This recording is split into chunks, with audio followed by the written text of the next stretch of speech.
ഇപ്പോൾ വരുന്നൊരു വാർത്തയിലേക്ക്. തൃശൂർ മൂർക്കനാട് ശിവക്ഷേത്രത്തിൽ ഉത്സവത്തിനിടെയുണ്ടായ കത്തിക്കുത്തിൽ ഒരാൾ മരിച്ചു. 5 പേർക്ക് ഗുരുതര പരിക്കേറ്റു. വെളത്തൂർ മനക്കുടി സ്വദേശി അക്ഷയാണ് മരിച്ചത്. സൂരജ് സജി തൃശൂരിൽ നിന്ന് വിവരങ്ങളുമായി ചേരുന്നുണ്ട്. സൂരജ്, ഇത് ആരൊക്കെ തമ്മിലാണ് ഈ ഏറ്റുമുട്ടലുണ്ടായത്? സൂരജ്, ഏറ്റുമുട്ടിയതിനെ തുടർന്നാണ് ഇത്തരത്തിൽ പഠിക്കുന്ന നിലയിലേക്ക് കാര്യങ്ങൾ പോയതെന്നുള്ളതാണ് നമുക്ക്. സൂരജ്, ശബ്ദത്തിൽ ചെറിയൊരു പ്രശ്നമുണ്ട്. തൃശൂർ മൂർക്കനാട് ശിവക്ഷേത്രത്തിലാണ് ഉത്സവത്തിനിടെ സംഘർഷമുണ്ടായത്. കത്തിക്കുത്തിൽ ഒരാൾ മരിച്ചു. 5 പേർക്ക് ഇപ്പോൾ ഗുരുതരമായി പരിക്കേറ്റിട്ടുണ്ട്. വെളത്തൂർ മനക്കുടി സ്വദേശി അക്ഷയാണ് മരിച്ചത് എന്നാണ് മനസ്സിലാക്കാൻ കഴിയുന്നത്. സൂരജ്, വിവരങ്ങൾ.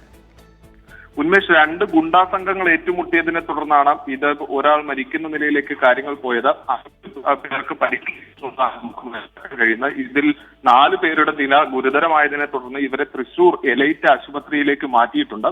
ഇന്ന് വൈകുന്നേരത്തോടു കൂടിയാണ് ഇത്തരം ഒരു സംഭവത്തിലേക്ക് കടക്കുന്നത്. അതായത് ഈ ഫുട്ബോൾ കളിയെ ചൊല്ലിയുള്ള തർക്കമാണ് ഇത്തരത്തിൽ ഈ ഗുണ്ടാ സംഘങ്ങൾ ഏറ്റുമുട്ടുന്നതിലേക്ക് കാര്യങ്ങൾ പോയത് എന്നുള്ളതാണ് പറയുന്നത്. ഉത്സവത്തോടനുബന്ധിച്ച് ഈ വെടിക്കെട്ട് നടന്നിരുന്നു. ഈ വെടിക്കെട്ടിന് തൊട്ടു പിന്നാലെയാണ് ഇത്തരത്തിൽ ഈ ചേരി തിരിഞ്ഞ് ആളുകൾ ഏറ്റുമുട്ടുന്ന നിലയിലേക്ക് പോയത്. അതിനിടയിലാണ് ഈ 5 പേർക്ക്, മൊത്തം 6 പേർക്ക് കുത്തേറ്റു. അതിലൊരാൾ മരിക്കുകയും ചെയ്തു. 4 പേരുടെ നില ഗുരുതരം എന്നുള്ളതാണ് പറയുന്നത്. അവരെ ഈ എലൈറ്റ് ആശുപത്രിയിലേക്കും അതുപോലെ തന്നെ പരിക്കേറ്റ മറ്റൊരാളെ ഇരിങ്ങാലക്കുട സഹകരണ ആശുപത്രിയിലേക്കുമാണ് മാറ്റിയിരിക്കുന്നത്. ഈ മരിച്ച വ്യക്തി എന്ന് പറയുന്നത് അക്ഷയാണ്. ഈ അരിമ്പൂർ സ്വദേശിയാണ്. വെളുത്തൂർ മനക്കൊടി സ്വദേശിയായിട്ടുള്ള അക്ഷയാണ് മരിച്ചത്. 21 വയസ്സായിരുന്നു.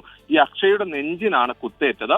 ഈ അക്ഷയെ പിന്നീട് ആശുപത്രിയിൽ എത്തിച്ചെങ്കിലും മരിച്ചു എന്നുള്ളതാണ് പറയുന്നത്. നേരത്തെ അക്ഷയുടെ സഹോദരനടക്കം ഇത്തരത്തിൽ നേരത്തെയും ഈ ക്രിമിനൽ പശ്ചാത്തലമുള്ള പ്രതിയായിരുന്നു. നിരവധി കേസുകൾ പ്രതിയാണ് അക്ഷയുടെ സഹോദരനടക്കം എന്നുള്ളതാണ് പോലീസ് തന്നെ നൽകുന്ന വിവരം. ശരി, സൂരജ് സജിയാണ് തൃശ്ശൂരിൽ നിന്ന് വിവരങ്ങൾ നൽകിയത്.